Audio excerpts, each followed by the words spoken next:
Oke, halo semuanya.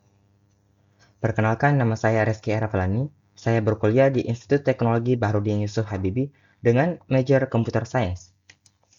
Dalam video kali ini, kita akan melakukan penyelaman mendalam ke salah satu algoritma penjadwalan CPU yang paling fundamental, yakni SJFP atau Sorter's Job First Preemptive.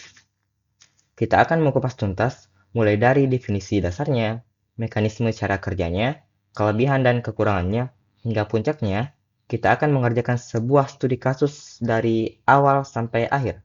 Mari kita mulai. Oke, nah terlebih dahulu, kita harus mengetahui apa sih itu FGFP. Secara definisi, algoritma penjadwalan SGFP atau Sort of Job First Preemptive adalah sebuah algoritma penjadwalan CPU yang mengalokasikan prosesor ke proses dengan sisa waktu terpendek. Nah, algoritma ini juga sering disebut dengan SRTF atau Shortest Remaining Time First. Karakteristiknya seperti namanya, preemptive, artinya dapat diinterupsi. Artinya, jika sebuah proses baru tiba di rediki dan memiliki burst time atau waktu eksekusi yang lebih pendek daripada sisa waktu eksekusi proses yang sedang berjalan, sistem operasi akan melakukan context switching. Proses yang sedang berjalan akan diinterupsi dan dikembalikan ke rediki. Lalu, proses baru yang lebih pendek akan dieksekusi. Nah, analoginya seperti ini. Bayangkan Anda berada di unit gawat darurat. Dokter itu sedang menangani pasien dengan luka ringan. Kita anggap saja proses 1. Kemudian, tiba-tiba nih, datang pasien 2, pasien serangan jantung nih. Kita anggap saja ini proses 2, yang butuh penanganan yang tentunya pasti lebih cepat. Dokter kemudian akan menunda proses 1 untuk segera menangani proses 2. Seperti itu ya. Semoga bisa dipahami. Nah, sekarang kita akan melihat mekanisme cara kerjanya secara lebih terstruktur. Pada tahap 1, sebuah proses baru tiba di rediki. Kemudian pada tahap 2, algoritma akan langsung membandingkan burst time proses baru ini dengan sisa burst time dari proses apapun yang mungkin sedang dieksekusi oleh CPU. Kemudian pada tahap ketiga, jika proses baru itu lebih kecil dari sisa proses yang sedang berjalan, maka akan terjadi preemption atau pencegatan. Proses yang sedang berjalan akan dihentikan dan CPU akan dialihkan ke proses yang baru. Namun, jika proses baru ternyata lebih besar atau sama dengan sisa proses yang sedang berjalan, maka proses yang sedang berjalan akan tetap dilanjutkan. Kemudian proses baru ditetapkan atau ditempatkan di rediki. Kemudian pada tahap keempat, ketika sebuah proses telah selesai, scheduler akan menyeleksi kembali rediki dan memilih proses dengan burst time terpendek absolut untuk dieksekusi selanjutnya. Adapun karakteristiknya, yang pertama itu dia dinamis. Prioritas di SGFP tidak tetap. Prioritasnya itu terus berubah dan merupakan kebalikan dari sisa waktu eksekusinya. Sederhananya, semakin sedikit waktu sisanya atau sisa waktunya, semakin tinggi prioritasnya. Kemudian, dia itu non-trivial overhead atau bebannya cukup besar.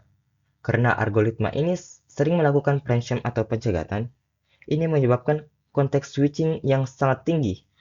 Setiap kali CPU beralih tugas, misalnya dari proses 1 ke proses 2, akan ada biaya waktu yang terbuang.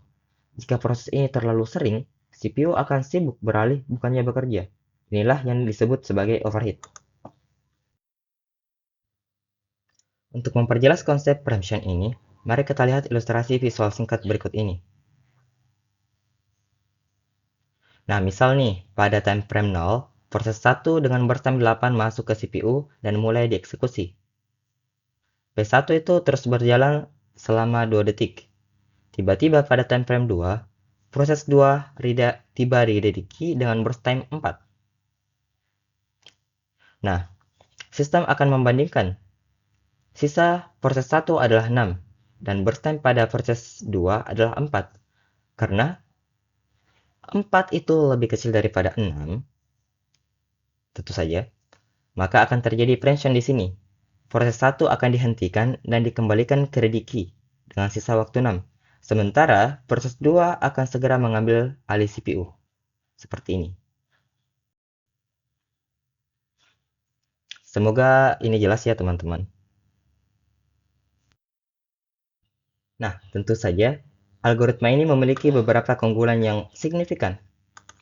Yang pertama, dia itu optimal average waiting time.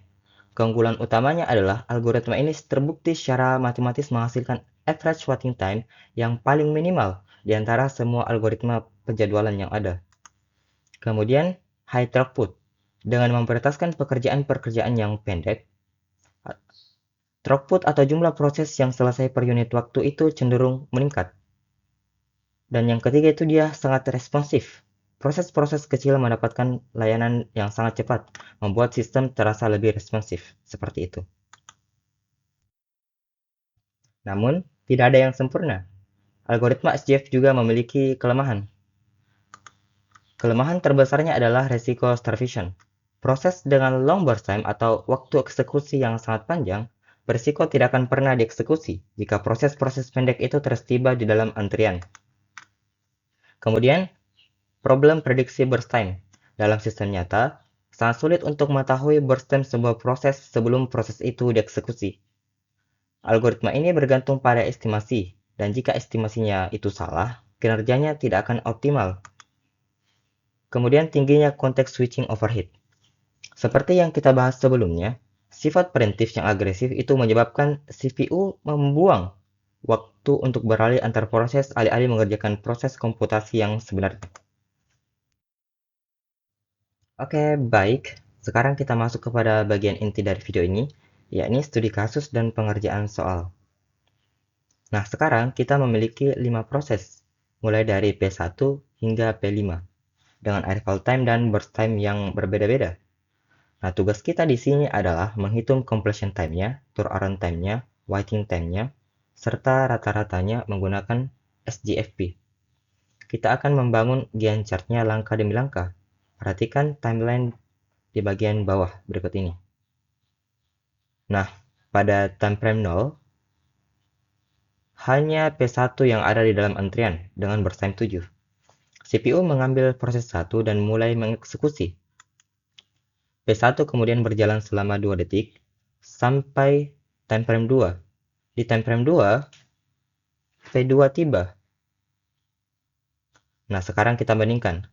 Sisa 1 adalah 5 sekarang.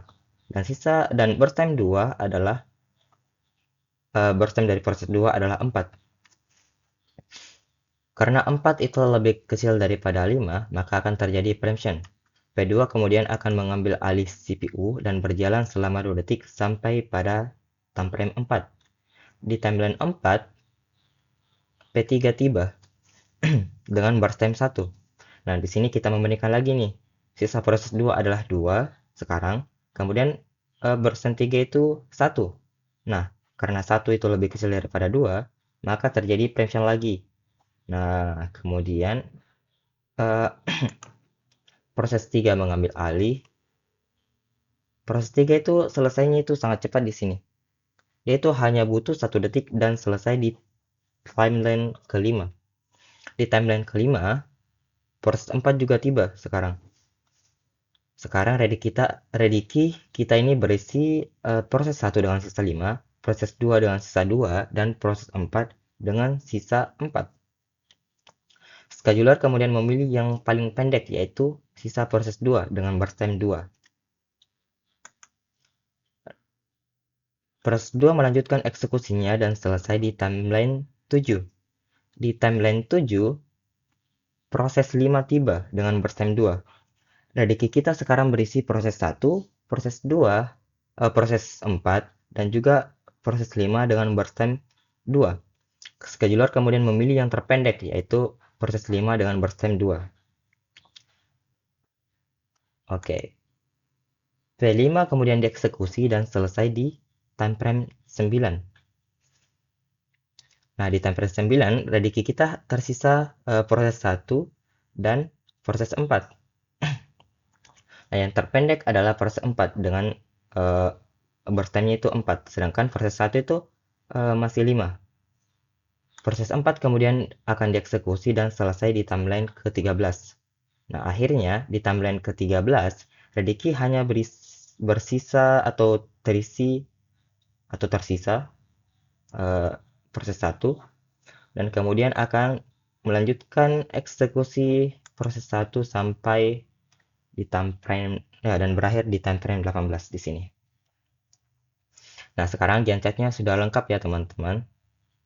Capu. Nah, sekarang karena gancetnya sudah jadi, mari kita isi tabelnya. Pertama, kita isi completion time-nya.